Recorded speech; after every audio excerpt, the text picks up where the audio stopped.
سور council season 2 Tania تار novels قسط نمبر 29۔ مجھے لگتا ہے شادی کی تاریخیں رکھ دینی چاہیے، تھوڑا بہتر ہو جائے گا ماحول۔ کبیر نے سالار کی جانب دیکھا جس نے سر ہلایا۔ وہ حیدر کی طرف سے بہت متفکر تھا جو اپنی منمانی کے سوا کچھ نہیں کرتا تھا۔ ہاں ٹھیک ہے، منہا کے سسرال والے کب آئیں گے؟ وہ سوالیہ نظروں سے کبیر کو دیکھنے لگا۔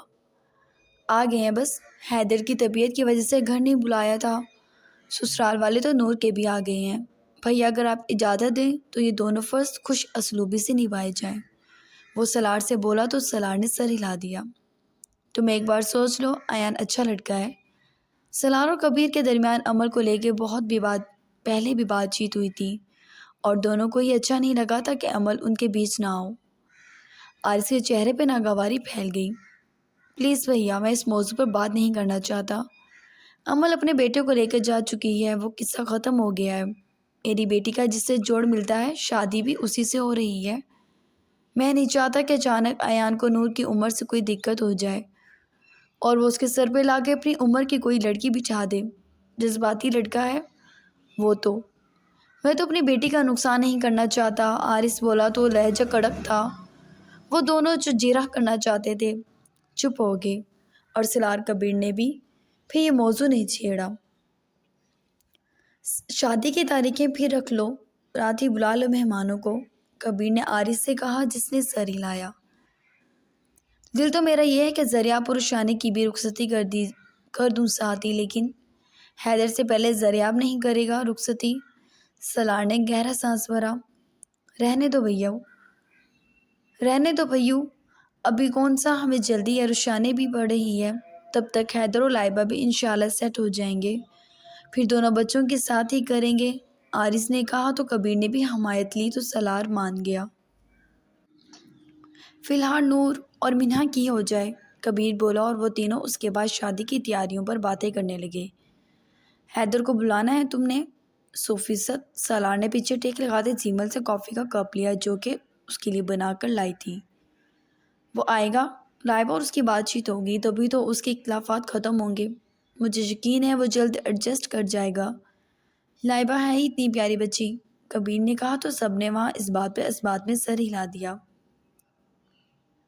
عدالت میں کھڑا وہ جج کا فیصلہ سن رہا تھا، اس کی ساری رپورٹس، اس کا ایکسیڈنٹ کب کہاں کیسے ہوا، جج کے آگے سب کچھ رکھا تھا، جبکہ حیدر ان فائلوں سے لا علم تھا،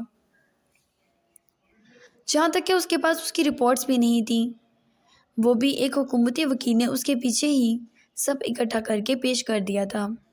وہ سیاہ پینٹ کوٹ میں اپنی شخصیت کے اسی رعب اور شان کے ساتھ ہر چیز سے لا علم جج کا فیصلہ سن چکا تھا۔ وہ دھیرے سے مسکرایا۔ جب تک اس کی ذہنی حالت نارمل نہیں ہوتی تب تک کے لیے اسے سسپینڈ کر دیا گیا اور حیدر منتظر کے نام کے چیمبر پر تالے ڈالنے کے آرڈرز آ چکے تھے۔ جج نے اسے سائن لیا اور وہ سکون اور سہولت سے سائن کر گیا۔ یہ الگ بات تھی کہ اس کے اندر وہاں کھڑے کئی لوگوں کے چہرے کی مسکراہٹ دیکھ کر جو شعلے اٹھ رہے تھے، اگر وہ کوئی دیکھ لیتا تو خوف ہی کھاتا۔ حیدر سنجیدگی سے جج کے آرڈر سن کر وہاں سے نکلا تو اس کے چیمبر کے وکیل بھی اس کے ساتھ تھے۔ سر، حیدر نے ہاتھ بلند کیا۔ چھٹی مناؤ۔ وہ ان سب کو ایک نگاہ دیکھ کر وہاں سے تیزی سے نکل گیا اور اچانک اسے قدم روکنے پڑے۔ اس نے سالار، ذریعہ یا اپنی فیملی میں کسی کو بھی اس عدالتی کارروائی کا انفارم نہیں کیا تھا۔ میڈیا کے کئی لوگ اس کے سامنے اچانک آ گئے اور وہ ایک قدم پیچھے لے گیا۔ پہلے ہی ذہنی اذیت کم تھی جو وہ مزید کا شکار کرنے پہنچ گئے تھے۔ سر، آپ کو نہیں لگتا آپ کو کچھ عرصے کے لیے کسی پاگل خانے میں شفٹ ہو جانا چاہیے؟ ایک جرنلسٹ نے کہا، جبکہ باقی سب کے کہہ کے ابھرے۔ اب تو شارٹ میموری کیس بن گئے ہیں۔ وہ ایک فلم بھی تو آئی تھی، 10 منٹ کچھ یاد رہا، اگلے 10 منٹ سب بھول گئے۔ بہت افسوس کے ساتھ آپ کو یہ شعبہ ہی چھوڑ دینا چاہیے سر، بلا وجہ آپ عدالت کا اور اپنا وقت ضائع کر رہے ہیں، دوسرے نے کہا اور اسے چاروں جانب سے گھیر لیا۔ حیدر اپنے اعصابوں کو قابو میں کرنے کی توقع میں تھا۔ اس کی سیکیورٹی دوڑ کر اس تک پہنچی اور ان سب کو اس سے دور کیا۔ سر، آپ اس شعبے کے قابل نہیں رہے، آپ تو پاگل ہو گئے ہیں۔ حیدر مرتضیٰ پاگل ہو گیا ہے، ایک جرنلسٹ چلایا، جبکہ ایسا لگا وہ جان بوجھ کر بولا ہو، صرف اسے اکسانے کے لیے۔ حیدر ایک دم پلٹا اور اس نے اسی جرنلسٹ کا گریبان جکڑا اور اسے بری طرح ایسے پیٹا کہ لمحوں میں خونم خون ہو گیا۔ وہاں ایک ہنگامہ کھڑا ہو گیا تھا۔ سر رک جائیں، اس کے ساتھی وکیل اس کی جانب بڑھے۔ یہ واقعہ اس کے پاگل پن کا ثبوت تھا کہ اس نے اس جرنلسٹ کا چند ہی منٹوں میں حشر کر دیا۔ میڈیا اسے کوریج کر رہی تھی، لائیو چینلز پر حیدر مرتضیٰ کا پاگل پن دکھایا جا رہا تھا۔ تم نے جرنلسٹ کو مارا ہے، تمہارے خلاف کیس کریں گے ہم۔ باقی سب بھی بولے۔ وہ صحافی جو اس کے آگے پیچھے اس کے چند الفاظ سننے کے لیے کتے کی طرح پھرتے تھے، آج اسی پر کتے کی طرح بھونک رہے تھے۔ حیدر کو لگا اس کا دماغ پھٹ جائے گا، وہ اس شدت سے بے قابو ہو رہا تھا۔ اس نے وہاں کھڑے ہو کے گالیاں دیں، یہاں تک کہ پولیس کو بیچ میں انوالو ہو کے حیدر کو پکڑنا پڑا۔ حیدر کی ناک سے خون کی ایک لکیر پھوٹ پڑی تھی۔ اس نے نفرت، غصے اور بیزاریت سے ناک صاف کی اور پولیس کے ہمراہ چلا گیا، جبکہ یہ سب تو ایک پلان تھا جس کا وکرم وہ بنا تھا۔ کمال کی جانب سے بھیجے گئے صحافی صرف اسے اکسانے کے لیے یہاں پہنچے تھے، اور ہوا بھی بالکل ویسا ہی۔ اسے اکسا کر اس کی ریپوٹیشن اور برباد کر چکے تھے وہ لوگ۔ نیوز پر ہونے والے ہنگامے اور چلنے والی نیوز سنتے ہی سالار اور ذریعہ بھاگے تھے۔ ہر صحافی چلا کے اسے پاگل پن کو بڑھا چڑھا کر بتا رہا تھا۔ زین اور حارث بھی ان کے پیچھے نکلے تھے، جبکہ گھر میں مہمان آئے ہوئے تھے۔ تبھی کبیر کا وہاں سے اٹھنا مشکل تھا۔ ابھی گھر میں سے ان چاروں کو یہ بات پتہ تھی اور وہ وہاں سے نکل بھی چکے تھے۔ دوسری طرف حیدر سلاخوں کے پیچھے قید ہو چکا تھا۔ یہ بیرک عام قیدیوں سے مختلف تھا کیونکہ وہ ایک بڑا وکیل تھا۔ تبھی حیدر بیڈ پہ ٹانگ چڑھائے لیٹا ہوا تھا کہ اچانک وہاں کھڑے سپاہی نے اسے اطلاع دی کہ سالار آیا ہے۔ حیدر نے سر جھٹک دیا۔ کیا وہ خود کو چھڑا نہیں سکتا تھا یہاں سے جو اس کا باپ آیا تھا اسے نکلوانے؟ وہ تلخی سے مسکرایا اور باپ کے قدموں کی آہٹ اسے سنائی دینے لگی۔ سپاہی نے دروازے اس کے لیے کھول دیے، یعنی اس کی بیل ہو چکی تھی۔ پیچھے اس کے ہی وکیل تھے اور وہ سمجھ گیا تھا بیل پہلے ہو چکی ہے، جبکہ وہ لوگ بعد میں آئے ہیں۔ اس نے سر اٹھا کر دیکھا۔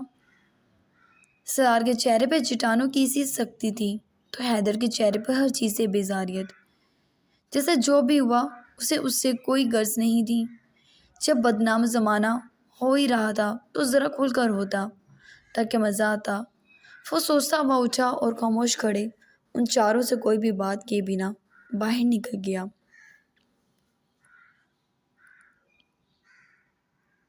وہ گاڑی کی طرف بڑھا، جبکہ پیچھے سے سالار کی آواز ابھری، ذریاب ڈرائیو کرو۔ اس نے ذریاب کی جانب گاڑی کی چابی بڑھا دی۔ حیدر نے ایک لمبا سانس کھینچا اور گاڑی میں سوار ہو گیا۔ پورے راستے ان چاروں کے بیچ آپس میں کوئی بات نہیں ہوئی تھی، یہاں تک کہ وہ تقریباً آدھے گھنٹے بعد گھر لوٹ آئے تھے۔ حیدر کی وائٹ شرٹ خون کے دھبوں سے بھری ہوئی تھی۔ وہ گھر میں داخل ہوا تو مہمانوں سے کبیر فارغ ہو چکا تھا۔ روشانی کی نظر سب سے پہلے حیدر پہ گئی تو وہ چلا اٹھی، بھائیو اب ٹھیک ہے، یہ کیا ہوا ہے؟ وہ ایک دم بولی، جبکہ زیمل، آیت، نینا، مینہا، نور سب ایک طرف متوجہ ہوئے، اس کی طرف متوجہ ہوئے جو کہ سکون سے صوفے پہ بیٹھ گیا تھا۔ حیدر، زمل تو تقریباً بھاگتی ہوئی اس تک پہنچی۔ یہ کیا ہوا ہے آپ کو زیمل، اس کا چہرہ بے حد پریشانی سے اپنے دونوں ہاتھوں میں تھام گئی۔ حیدر کا دل اس وقت کسی سے بات کرنے کا نہیں تھا۔ کچھ نہیں ہوا مجھے، وہ لاپرواہی سے بولا۔ سب پریشان کھڑے تھے جبکہ وہ آرام سے بیٹھا تھا۔ چہرے پر مسکراہٹ تھی، جیسے سب کی پیشانی سے ہنس اٹھا رہا ہو۔ میرا موبائل کہاں ہے؟ حیدر نے ذریاب سے سوال کیا، جس نے جیب سے موبائل نکال کے اس کے ہاتھ میں تھمانا چاہا ہی تھا کہ سلار نے اس کا موبائل اچک لیا۔ کوئی ضرورت نہیں ہے اس کو موبائل دینے کی۔ میرے خیال سے جن لوگوں کی ضرورت ہے تمہیں وہ تمہارے ارد گرد موجود ہیں۔ اس موبائل کا کوئی کام نہیں ہے۔ سلار بڑے ضبط سے بولا تھا۔ اسے حیدر پہ شدید غصہ تھا۔ وہ ہاتھوں باتوں سے ہی باہر جا رہا تھا۔ نہ اسے اپنی پرواہ تھی نہ اپنے ارد گرد لوگوں کی، جبکہ حیدر نے سرخ نظروں سے باپ کو دیکھا۔ ڈیڈ مجھے اپنے گھر جانا ہے، سپاٹ انداز میں کہتا وہ ماں کے پاس سے کھڑا ہو گیا۔ حیدر تم میرے ضبط کا امتحان لے رہے ہو اب بس، سلار دھاڑا۔ یہ میرا مسئلہ نہیں ہے کہ آپ کا صبر جواب دے رہا ہے یا نہیں۔ حیدر مرتضیٰ اپنے لیے سب کر سکتا ہے، تو مہربانی ہوگی میٹرک کلاس کے بچے کی طرح مجھ پہ اپنے فیصلے مت تھوپیں۔ اس نے سلار کے ہاتھ سے موبائل چھین لیا اور سلار ایک دم بھڑکا اور کھینچ کر تھپڑ اس کے منہ پہ دے مارا۔ وہاں سب شاکڈ رہ گئے، جبکہ زین نے سلار کا ہاتھ تھام لیا۔ جوان بیٹے کو سب کے سامنے تھپڑ دے مارنا، اور وہ بھی حیدر جیسے لڑکے کو، یہ عام بات نہیں تھی۔ تمہارا دماغ ٹھیک ہے؟ اپنی منمانی اپنی مرضی کر رہے ہو، جو دل میں آ رہا ہے بس وہ کر رہے ہو۔ باقی پاگل تو نہیں ہو گئی تم؟ جب تمہاری طبیعت نہیں ٹھیک تو کون سی ضد چڑھی ہوئی ہے تمہیں؟ یہ میرا حکم ہے اور فیصلہ بھی، تم اس گھر سے کہیں نہیں جاؤ گے۔ اور باہر میں کیا سب؟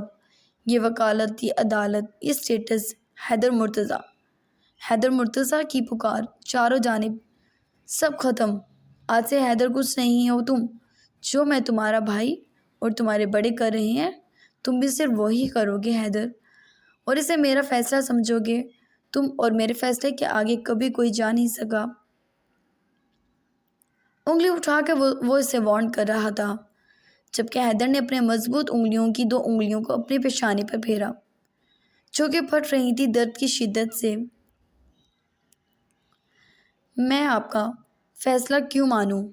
وہ گرایا اور ایک دم ہی اپنا موبائل کھینچ کر زمین پہ مارا تھا اس نے۔ آپ کون ہوتے ہیں مجھ پہ حکمرانی کرنے والے؟ کون ہیں آپ؟ وہ باپ کی جانب ایک دم جھپٹا، بالکل اسی طرح جس طرح ایک بار سلار یوں ہی اپنے باپ پر جھپٹا تھا۔ ذریعہ نے اسے پیچھے سے جگڑ لیا۔ وہ یہ کیا کرنے والا تھا؟ چھوڑو مجھے۔ یہ ہوتے کون ہیں میری زندگی کے فیصلے کرنے والے؟ ساری زندگی میری برباد کر دی اور اب باپ بننے کا شوق چڑھا ہے۔ چھوڑو مجھے، میں بھی انہیں بتاؤں گا کہ میں اولاد انہی کی ہوں۔ جب دل کیا اٹھا کے کہیں پھینک دیا، جب دل کیا فیصلہ دے کے مارا۔ حیدر مرتضیٰ کچھ نہیں ہے، سلار مرتضیٰ کچھ نہیں رہا ہوگا، لیکن حیدر ہے، سمجھے آپ ڈیڈ؟ وہ دھاڑ رہا تھا، للکار رہا تھا، آنکھیں سرخ تھی، بے قابو تھا۔ اور میں یہاں سے ابھی اسی وقت جا رہا ہوں، اگر ہمت ہے تو روک کر دیکھیں مجھے سلار مرتضیٰ۔ وہ جھٹکے سے اپنا آپ ذریعہ سے چھڑا کر بولا اور ان سب کے حقوں تک چہرے کو یوں ہی چھوڑ وہاں سے نکلتا چلا گیا۔ حیدر، سلار نے جیسے اسے وارن کرنے والے انداز میں پکارا تھا، ایک گرج تھی آواز میں جو اس وقت مرتضیٰ ہاؤس کا ایک ایک فرد سن رہا تھا۔ بابا! ذریعہ اپنے باپ کو سنبھالنا چاہا جو غصے سے پھر رہا تھا۔ سب اس سچویشن میں بت بنے رہ گئے تھے، اور جتنی شدت سے سلار چیخا تھا اسے کئی گنا شدت سے حیدر چلایا تھا۔ بس ڈیڈ، آپ میرے دور کے باپ ہیں، اس سے زیادہ میں نے آپ کو کبھی کچھ نہیں سمجھا۔ تو مجھ سے دور ہی رہیں، میں آباد ہوں یا برباد، یہ سراسر میرا مسئلہ ہے۔ مجھ پہ اپنی منمانی مسلط کرنے سے پہلے سوچیں کہ حیدر بچہ نہیں ہے۔ وہ انگلی اٹھا کر سنجیدگی سے کہتا وہاں سے باہر نکل چکا تھا۔ حیدر بیٹا رک جاؤ، بات سنو حیدر۔ زیمل اس کے پیچھے لگی، لیکن وہ آندھی طوفان کی طرح وہاں سے نکلا تھا اور جان بوجھ کے سلار کی دوسری گاڑی بھی لے کر چلا گیا، جبکہ زیمل روتے ہوئے وہیں بیٹھ گئی۔ دوسری طرف ذریعہ اپنے باپ کو شکوہ کو نظروں سے دیکھا۔ وہ معاملہ سنبھال سکتا تھا، وہ اسے پیار سے کبھی ٹریٹ نہیں کرتا تھا، جبکہ سلار کی آنکھوں میں وہ منظر گھوم گیا جب باپ پر وہ بھی جھپٹا تھا۔ مکافات عمل تھا، جیسا اس نے کیا تھا ویسا ہی وہ کر رہا تھا۔ وہ مزید کسی کی بات سننے کا روادار نہیں تھا۔ تبھی وہاں سے اپنے کمرے میں چلا گیا جبکہ ذریعہ ماں کی جانب بڑھا اور اسے اپنے بازوؤں میں سمیٹ لیا۔ زار، میرے حیدر کو لے کر آؤ، وہ ناراض ہو گیا ہے۔ میں مانتی ہوں ہم نے اس کے ساتھ ہمیشہ غلط کیا ہے، میں سچ میں مانتی ہوں۔ اسے زار لے آؤ اسے، میرے بچہ تنہا ہو گیا ہے، بالکل اکیلا رہ گیا ہے۔ وہ نہیں آئے گا یہاں، اسے لے آؤ اس کے پاس، مجھے لے چلو، میں اسے پیار سے منا لوں گی۔ وہ ذریعہ کی منتیں کرنے لگی جبکہ ذریعہ سے سختی سے خود میں بھینچے بیٹھا رہا۔ گاڑی یوں ہی گیٹ پہ چھوڑ کر وہ دروازہ کھولتا اندر تیزی سے داخل ہوا۔ اپنے کمرے میں گھسا، سیدھا واش روم میں آیا اور شاور تیز رفتار میں کھول کے وہ اس کے نیچے کھڑا ہو گیا۔ امین اس کے پیچھے دوڑتا ہوا آیا تھا۔ تیز پانی اس کے کپڑوں کو، اس کے سر کو، اس کے وجود کو بھگونے لگا جبکہ پانی گرتے ہی ہر احساس پر برف سی جم گئی۔ اس نے کوٹ اتار کر ایک طرف پھینکا، پھر اپنے مضبوط کرستے جسم پر سے شرٹ کھینچ کے پھینکی اور بالوں میں ہاتھ پھیر کر بال پیچھے کیے۔ وہ تقریباً 20 منٹ پانی کے نیچے کھڑا رہا اور ایسا لگا کہ اب سب بہتر ہو رہا ہے۔ اب کیوں نہیں بھول جاتا وہ، اب کیوں نہیں بے ہوش ہو رہا؟ اسے خود پر پھر سے غصہ چڑھا۔ جو کچھ وہ بھولنا چاہ رہا تھا اسے وہ یاد تھا اور جو یاد کرنا تھا وہ یاد نہیں تھا۔ اس کی لینڈ لائن پر کال آ رہی تھی۔ اس نے بالکل توجہ نہیں دی اور دراز کھول کر دوائیاں نکال لی اور دوائی لیتے ہی طبیعت بھی بہتر ہو گئی۔ لینڈ لائن پر جو بھی تھا کافی مستقل مزاج تھا۔ پورے گھر میں ٹیلی فون کا شور برپا تھا۔ اس نے کال پک کی۔ کیسے ہو رہا حیدر مرتضیٰ؟ مسکراتی آواز میں سوال کیا گیا۔ حیدر چونک گیا، آواز پہچاننے کی کوشش کرنے لگا۔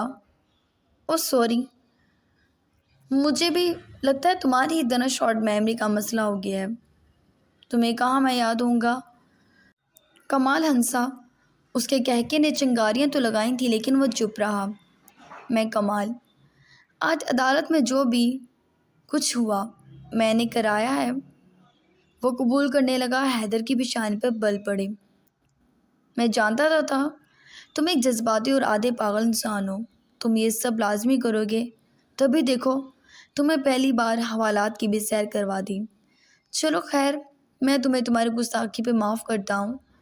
جب تک تمہیں میں یاد آؤں گا تم میری خاک تک بھی نہیں پہنچ سکو گے، لیکن اپنی زندگی میں کمال کو یاد رکھنا، تمہیں تباہ کرنے والا تمہارے باپ کا دشمن ہے کمال۔ وہ بولا اور فون کھڑک سے بند کر دیا۔ حیدر ہاتھ میں کرڈائل تھامے کھڑا اس کرڈائل کو گھورتا رہا۔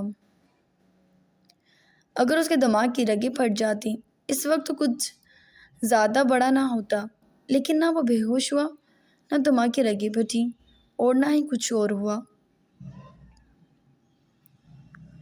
ڈیوٹی سے فری ہو کے وہ جیسے ہی گھر کے لیے نکلی تو اچانک ہی ہاسپٹل میں چلنے والی LCD پر نگاہ گئی اور وہاں کا منظر دیکھ کر وہ ایک دم تھم گئی۔ یہ وہی پیشنٹ ہے نا جو یہاں سے گیا تھا؟ دکھتا کتنا ہینڈسم اور پڑھا لکھا تھا، اور بیچارہ پاگل ہو گیا۔ معلوم نہیں اس کے ماں باپ نے اسے چھوڑ کیوں دیا۔ لوگ باتیں بنا رہے تھے، لائبہ کو لگا اس کے وجود کو ٹکڑوں میں تقسیم کر دیا گیا ہو۔ وہ ایک دم باہر کی جانب دوڑی تھی۔ اس وقت اس کا حیدر کے پاس ہونا ضروری تھا، کہیں کچھ الٹا سیدھا کر کے وہ اپنے آپ کو نقصان نہ پہنچا لے۔ اس نے ذریعہ کو کال ملائی کہ آیا کہ وہ مرتضیٰ ہاؤس میں ہے، لیکن ذریعہ نے جو کچھ اسے بتایا، حیدر کی تکلیف پر وہ راہ اٹھی اور جیسے خود بھی پاگل ہوتی اس راہ چل پڑی جہاں اسے جانا شاید نہیں چاہیے تھا۔ وہ حیدر کے گھر تب آئی تھی جب اپنی ماں کے لیے انصاف کی بھیک مانگنی تھی، اور اس وقت وہ غرور سے اس کو کیسے بے عزت کر گیا تھا۔ اس نے گاڑی پارک کی اور چلتی ہوئی دروازے کے نزدیک آئی۔ چوکیدار نے باہر ہی روک لیا۔ لائبہ کو پہلے کبھی جو نہیں دیکھا تھا۔ ہم ڈاکٹر ہیں، اس نے اپنا تعارف کرایا، جبکہ چوکیدار نے سر ہلایا۔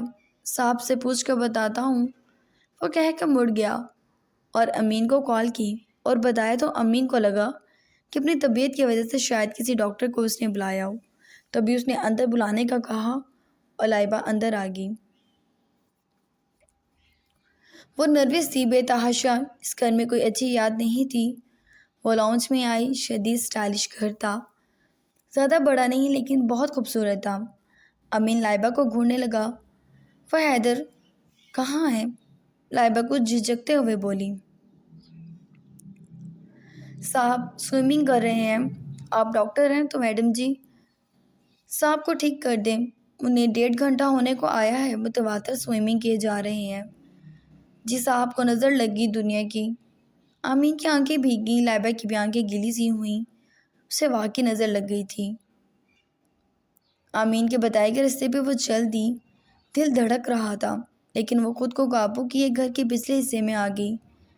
پانی کا شور سا ہو رہا تھا اور اس نے سوئمنگ پول کی جانب دیکھا تو وہ اوپر دکھائی نہیں دے رہا تھا، وہ پانی کے نیچے سوئمنگ کر رہا تھا۔ امین اسے ہمدردی سے دیکھنے لگا۔ جی پچھلے 1.5 گھنٹے سے یہی دیکھ رہا ہوں، امین بولا تو لائبہ چپ رہ گئی۔ امین اس کے پیچھے سے جا چکا تھا۔ لائبہ وہاں تقریباً 10 سے 15 منٹ کھڑی ہوئی تھی اور وہ پانی کے نیچے ہی رہا، اور ایک دم وہ پانی سے باہر نکلا تو آنکھیں بند تھیں۔ اس نے آسمان کی جانب دیکھا اور پھر پول کی سائڈ پر دونوں ہاتھ رکھ کر وہ گہرے گہرے سانس بھرنے لگا۔ اس کے بازوؤں کی مضبوطی لائبہ دیکھ سکتی تھی۔ لائبہ حیدر کی جانب سادے دیکھتی رہی، دم سادے دیکھتی رہی۔ برہنہ پشت پر پانی کی لکیریں ٹپ ٹپ نیچے سوئمنگ پول میں گر رہی تھیں، جبکہ اس کے مسل سے بنا کرستی جسم۔ لائبہ پہلی بار اسے اپنے سامنے یوں دیکھ رہی تھی اور اچانک وہ پلٹا تو عین سامنے کھڑی لائبہ پر نگاہ جا کر تھم ہی گئی۔ دل میں اضطرابی کیفیتیں، جیسے لمحے بھر کے لیے سانس بھرا تھا۔ ساکت، سپاٹ اور نہایت سرد نظروں سے وہ اسے دیکھنے لگا۔ وہ پانی میں تھا، جبکہ لائبہ کے بے ساختہ ہاتھ پاؤں کانپ اٹھے۔ وہ اس وقت گرے کلر کے لباس میں تھی، جس پر اس نے وائٹ ڈاکٹر کوٹ پہنا ہوا تھا، جبکہ ہاتھوں میں بیگ کی گرفت نہایت سخت تھی۔ لائبہ حلق میں سانس اتار گئی۔ وہ کیوں بھوت بنی کھڑی ہے؟ اس وقت آکورڈ سچویشن تھی۔ حیدر نے البتہ کمال مہارت سے سوئمنگ کی اور اس تک کا سفر طے کیا، اور جس طرف لائبہ تھی وہاں آ کر ٹھہر گیا۔ پھر سے اپنا چہرہ صاف کیا، بال پیچھے کیے اور دونوں ہاتھوں پر زور دیتا وہ ایک جمپ لگا کے اس پول سے باہر نکل آیا، اور لائبہ 2 قدم دور ہوگی۔ حیدر اس کے ڈرنے سے مسکرایا۔ کیسی ہو لائبہ؟ حیدر، تم یہاں؟ کچھ حیرانگی کی بات ہے بلڈی ڈاکٹر۔ وہ سکون سے چلتا اس کے سامنے آ گیا۔ لائبہ کا وجود اس کے وجود کے آگے چھپ ہی گیا۔ لائبہ نے خود کو سنبھالا۔ آپ ٹھیک ہے؟ وہ فکر مندی سے بولی۔ بتاؤ کیسا لگ رہا ہوں؟ وہ گھما اور اسے اپنا آپ دکھانے لگا، جبکہ اس وقت وہ صرف سوئمنگ ڈریس میں تھا، جبکہ لائبہ اسے دیکھ بھی نہیں پا رہی تھی۔ حیدر طنزیہ مسکرایا۔ یہاں آنے کی وجہ جان سکتا ہوں؟ سپاٹ لہجے میں اس نے ایک قدم لائبہ کی طرف اٹھایا اور لائبہ گھبرا کے پیچھے ہوئی، جبکہ حیدر اسے سنجیدگی سے دیکھتے اس کے پیچھے سے سفید ٹاول کھینچ گیا۔ لائبہ نے اٹکا ہوا سانس بحال کیا۔ وہ ہم نے ڈیڈ نے بھیجا ہے تمہیں۔ حیدر تقریباً پھاڑ کھانے والے انداز میں اس کی جانب مڑا۔ نہیں تو ہم خود آئے ہیں۔ وہ ایک دم دونوں ہاتھ اٹھاتی انکار کرنے لگی۔ حیدر کو معلوم نہیں کیوں اس پر یقین ہو گیا کہ اسے سالار نے نہیں بھیجا، ورنہ وہ اسی سوئمنگ پول میں اس کا گلا دبا کر اسے مار دیتا۔ تو پھر آنے کی وجہ؟ اس نے سپاٹ کڑک لہجے میں پوچھا، جبکہ لائبہ کے پاس کوئی جواب نہیں تھا۔ سر جھکا گئی، شرمندگی ہوئی، کوئی جواز نہیں تھا سوائے اس کے کہ وہ اس کی محبت اور فکر میں یہاں پہنچی تھی۔ وہ جیسے جواب تلاشنے لگی اور اچانک اس کے منہ پر کھینچ کر ٹاول لگا۔ لائبہ نے سٹ پٹا کر ٹاول چہرے سے کھینچا تو حیدر اسے اس بار نظروں سے دیکھ رہا تھا، اور پھر یوں ہی جلتا بات گاؤن کے پاس گیا اور اس نے وہ گاؤن اٹھا کر پہن لیا۔ ڈوریاں باندھتے وہ لائبہ کو ہی دیکھے جا رہا تھا اور کچھ ہی دیر میں چیئر کھینچ کے بیٹھ گیا۔ لائبہ ایسے کھڑی تھی جیسے مجرم ہو۔ ادھر آؤ۔ گھورتی نظریں، سرد لہجہ، لائبہ کا پورا جسم جھنجھٹا اٹھا۔ اس کی سانسیں حیدر کو دیکھ کر بے ساختہ تیز ہو رہی تھیں۔ حیدر نے انگلی کے اشارے سے اسے قریب بلایا۔ لائبہ نفی میں سر ہلانے لگی، وہ اس کے پاس نہیں جانا چاہتی تھی، جبکہ حیدر کو لگا جیسے اس کا انکار اس بات کا ثبوت ہے کہ وہ بھی حیدر کو پاگل سمجھتی ہے۔ وہ اپنی جگہ سے اٹھا، تیز تیز قدم بڑھتا اس تک پہنچا اور لائبہ کی کلائی جکڑ کر اپنی جانب کھینچا تو وہ حیدر کے گاؤن سے جھلکتے سینے سے جا ٹکرائی۔ حیدر آپ کی طبیعت نہیں ٹھیک، ہم پھر آ جائیں گے، آپ دوائی لیں، ریسٹ کریں، آپ تھک گئے ہیں نا۔ لائبہ ایک دم اسے ڈرتی پیچھے ہٹتی اپنی کلائی چھڑانے کی کوشش کرنے لگی، جبکہ اس کا یہ گریز حیدر پر تیزاب کی طرح پڑا تھا۔ تمہیں کیا لگتا ہے میں پاگل ہوں؟ اس نے زبردستی لائبہ کا منہ جکڑ لیا۔ نہیں، لائبہ بھیگتی پلکوں سے اسے دیکھتی بولی، لیکن یہ تمہارا انداز جتا رہا ہے کہ تم مجھے پاگل سمجھ رہی ہو۔ یہ تمہارا خوف بتا رہا ہے کہ تم مجھے پاگل سمجھتی ہو۔ کیوں، تمہیں تو حیدر سے بلا کی محبت ہے، کہاں گئی وہ محبت؟ کیا سب کو صرف بیرسٹر حیدر سے محبت تھی؟ پاگل حیدر سے کوئی محبت نہیں کرتا۔ ہاں، وہ چیخا، جبکہ اس نے لائبہ کے ناتواں وجود کو اپنے قبضے میں لے لیا تھا۔ لائبہ سہمی نظروں سے نفی میں سر ہلانے لگی۔